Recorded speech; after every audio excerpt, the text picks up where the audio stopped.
professor decades ago who wrote a book called The Origins of American Constitutionalism. His goal was to go back and go through decades of the founders' writings, and what he wanted to do is see where did they come up with their ideas, and if we can see where they got their ideas, then we'll really understand who their influences were. So he goes through this entire book laying out all of these thoughts, and ultimately he finds his parameter for the research study is I'm looking for things in quotation marks, and I'm going to look up who they quoted, and I'm going to make this chart, this graph, to see who they quoted, and that's what he does here. Now, this is one of his final graphs where he points out these are the most quoted individuals. So it's guys like Montesquieu and Blackstone and John Locke.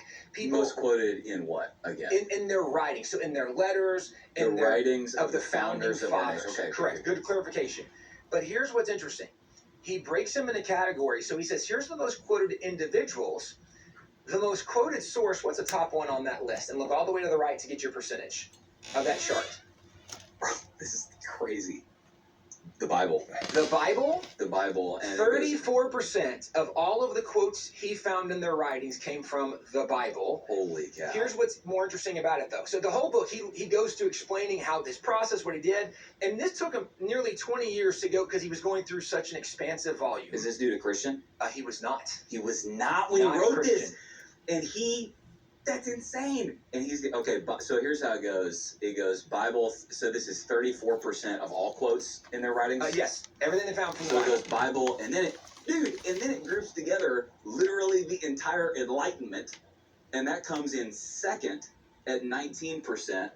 I won't go through the rest. Whig, common law, classical, sure. Other, but Bible top. Well, what's worth noting, too, is like even in the Enlightenment, there were Christian Enlightenment writers. So like Montesquieu was a Christian writer, Blackstone, Christian writer, John Locke, Christian writer. So the three most quoted Enlightenment thinkers were all Christian writers influencing it. But the reason I pointed out is this is considered one of the most academically, historically correct studies of their writings, never been refuted.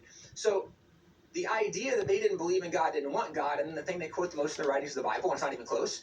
What's even better about this is Donald Lutz said that because they had to have parameters like the box around their study, he said the parameter was quotation marks. He said when we were reading their letters, they referenced the Bible so much that wasn't in quotation marks. Had we included all the obvious references, the number would have been far higher than 34%. And I would contend it's actually well over 40%, probably over 50% when you actually read and study their writings. But why it matters is because today we're told, no, they were secular. They didn't believe in God, didn't believe in the Bible. They were deists. That's what I kind of got the vibe right. of. Oh, they were all deists. So this is a book called The New England Clergy and the American Revolution. It was written by a lady named Alice Baldwin. She started the women's program. Not to be confused with Alec Baldwin. Correct. She started the women's program. You don't think I'm funny at all. I'm not funny. I'm not funny. I gave a charity laugh. I felt like that was good. Thank you, Tim. You keep going. So, all right, keep going. She started the women's program at Duke University, but she wrote a book highlighting what she identifies as the most significant influence on the founding father, and it was their pastors. Now, the book is 170 pages. People can get online and still find it and read it, and I would highly recommend you do. But if you get online and read it, if you don't have time to do the whole thing, just go to the conclusion. The conclusion is only 5 pages. Okay? Conclusion, super easy, but she's going to wrap all the thoughts together. Okay, right here, yeah.